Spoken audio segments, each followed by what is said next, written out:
Welcome back to Final Fantasy III. In the previous episode, I climbed the Tower of Owen with Dash so that he could calm the raging flame at the apex, ensuring the stability of the floating continent. I then visited the Dwarven Hollows. The dwarves had one of their horns of ice stolen by Gutsko the thief. I dove to a subterranean lake, finding Gutsko at the end, and defeated him, retrieving the horn of ice.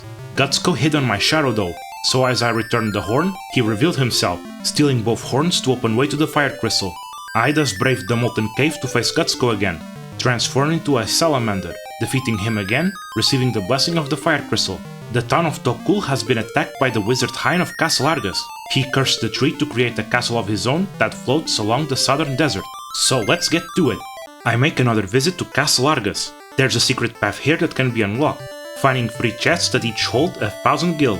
I then go upstairs, finding 6 chests. One holds 1,500 gil, 3 hold 3,000 gil each, and 2 hold 100 gil each. I then go further upstairs, finding 2 towers on the northern corners. Each of those is locked, requiring either magic keys or the thief job. I open the eastern one first. The chests here have a book of fire, a book of light, ice arrows, a book of ice, a skull rope, and fire arrows. The western tower meanwhile has a secret entrance that leads to chests that contain light arrows, a killer bow, and Medusa arrows. These ones can petrify enemies. I then make a visit to Gaishal, buying a Blizzaga spell, could be useful later, then go to the village of Ancients to buy a cura for Alice, as well as a ton of light, fire and ice arrows. I then go to the town of Tokkul.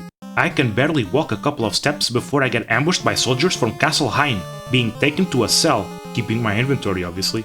I happen to share my cell with King Argus and many of his soldiers, explaining why everyone was missing. The king hopes that we can defeat Hein. The wizard has apparently hidden the royal sword of Argus here. The soldier to the east gives me 8 mallets. They can be used to turn myself me and back. I can cross to the next cell, but it's actually a trap. The soldier there is a demon, an average enemy for the dungeon. I then go to the hole at the northwest corner of my cell, finding my way to the second floor. New enemies I can find in this dungeon include pharaohs, undead enemies with a sleep-inducing glare and a confusion-inducing attack. Lamias, the glares of these ones inflict confusion. Lemurs, these undead don't have special abilities. And Dullahans, pretty strong enemies. I open a chest at the southeast, it contains holy arrows. I then go west through the brambles to find a chest that contains a phoenix down, and stairs to the 3rd floor. There are 3 doors here that lead me to new chests.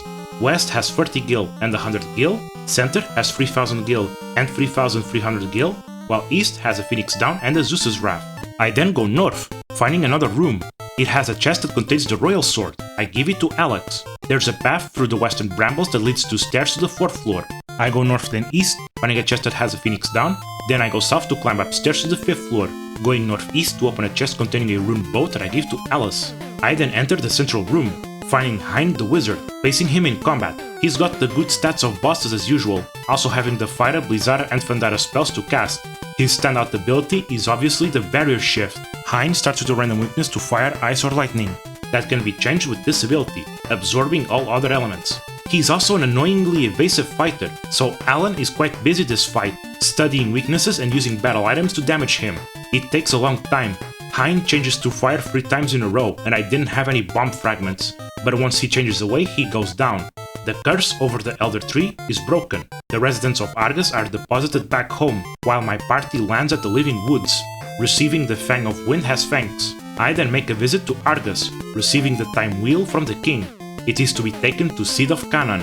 I make my way there, giving Sid the wheel. Using this wheel, he can refit the Enterprise, giving it the ability to morph into airship mode. Due to this design, however, I can only land on water. I then fly away from the floating continent, finding seemingly endless ocean. I find a shipwreck by a small island. I board the wreck, finding successive ladders to the 3rd floor. The chests here contain a Zeus's wrath and a blood sword, a recovery elemental sword that drains HP. This effect is reversed against the undead though. The old man here says that the earthquake has sunken the world below the ocean. He survived only because he was on this ship. The lady here was drifting on a piece of wood when he found her. By giving her a potion, she wakes up. She recognizes us as the Warriors of Light, introducing herself as Aria, Priestess of the Water Temple. According to her, the power of Earth is responsible for the quake, turning all people into stone statues and sinking the land masses. She asks us to escort her to the Temple of Water. We could save the world by taking the shard there to the Earth Crystal. I fly south, finding a large island, there being the Temple of Water. This temple has healing and revival springs. I go north, climbing up to the 2nd floor, taking the crystal fragment. We must go to the Cave of Tides, which is located to the north of the temple. New enemies found in this cave include Twin Heads, a rather basic enemy, Poison Toads, poisonous attackers weak to fire, Ropers, paralyzing attackers that are weak to lightning, Cockatrices, these ones can petrify with their attacks, and Agalia Repts, another enemy weak to lightning. I go south, entering a tunnel that takes me to another section of this floor. I go west, climbing down to the second floor. Here, I go west, then north and south, climbing down to the third floor. I go south then east to climb down to the fourth floor. At the end of this path is the water crystal room. Aria uses the crystal fragment to restore the water crystal's light, but as she returns, a shadowed figure launches an arrow at us, hitting Aria. It's the Kraken, a servant of Lord Xander. The Kraken is a strong attacker with spellcasting abilities. His incessant offense is quite overwhelming, requiring the use of Phoenix Downs to bring back down warriors. He falls after a sustained defense. We were successful in restoring the water crystal, receiving its power. It's too late for Aria though, and she passes on. A great quake is felt, the sunken land masses rise. The power of the water crystal has given me a whopping 7 jobs to work with. The Geomancer is an unusual magic class that calls upon the terrain ability to unleash attacks related to the area they're present in. If the ability fails to hit for whatever reason, it backfires on the Geomancer. Their equipment choices aren't anything special either. Dragoons are spear-wielding frontliners that specialize against air-weak enemies. As all spears are air elemental weapons, they have a jump ability that takes 2 turns to hit an enemy with increased damage. Vikings are another frontliner. This one specializes against lightning-weak enemies, as most axes and hammers are lightning elemental. They don't have any special abilities though. Black belts are improved versions of monks, trading away their nunchucks in favor of claws. These dual-wielding specialists are capable of using the boost ability, powering up their next attack at the cost of their own defense. It can be used twice for a stronger boost, but a third time will backfire. Mystic Knights are dark blade users. These dark elemental weapons stop splitting enemies from doing so. They can also use some white magic out of combat and have some rather unusual equipment restrictions. They can't equip lower-end armor at all, not even a simple vest. Evokers are summoning spellcasters. These summons have some strong effects, but unfortunately which ability they use is random, so they can be a bit unreliable at times. Finally, there's the Bard, a support-oriented job. They can use harp weapons from the back row and scare enemies to lower their levels, but their true calling is the Cheer ability, that is a party-wide attack boost. They are incredibly frail though. I wake up in Amur, having been 3 days since the continents rose. This town has an inn and item shop. According to the residents, my ship has been chained by Goldor. He's apparently afraid we'll take his crystal. He seems to be obsessed with gold, so much so everything is locked up. His mansion is to the south, surrounded by bottomless bog. The Levigrass shoes are necessary to cross it.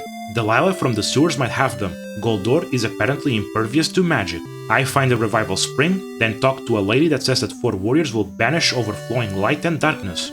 4 old men show up, convinced they are the warriors. The sewer has been locked up. Old man Gil has the key. The armor shop here sells Viking helms, Viking mail, heroic shields, thieves' gloves, black garb, black cowls, black belts, and chakra bands, while the weapon shop sells battle axes, morning stars, mangoshes, boomerangs, and Kaiser claws. I talk with Old Man Gil. He unlocks the sewers for us. I go along the waterways, getting 4 Geishel greens from a patch. Then I go to a grass island to the north to uncover a black garb, a thief's gloves, and a black cowl. I class change Alice to a thief, equipping her with my recently uncovered equipment. The black cowl gives +5 strength, the black garb gives +5 agility, and the thief's gloves give +5 strength. I then go to the southeastern Chocobo forest, calling the fat Chocobo with the Geishel green to deposit some inventory. I then class change Alex to Viking and Alan to Black Belt. I then return to Amur, buying 2 boomerangs for Alice, a morning star for Alex, 2 Kaiser claws for Alan, a Viking helm and mail for Alex, and a black belt and chakra band for Alan. The black belt gives +5 agility, while the chakra band gives +5 vitality and strength. I've advanced a little bit. I was ambushed at Tokkul, being taken to Hein's castle where I faced the eponymous wizard, breaking his curse over the Elder Tree and freeing the residents of Castle Argus, receiving the Fang of Wind from the fairies and the Time Wheel from King Argus.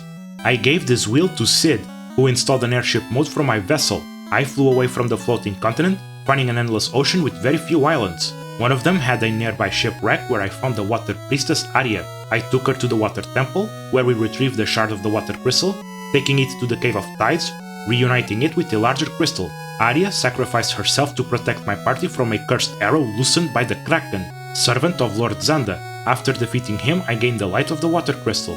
The ensuing rise of the continents knocked out my party for 3 days, waking up in Amur. Goldor has chained my ship, so I must confront him to recover my mobility. Thank you for watching, and I'll see you next time, as I face the scoundrel Goldor.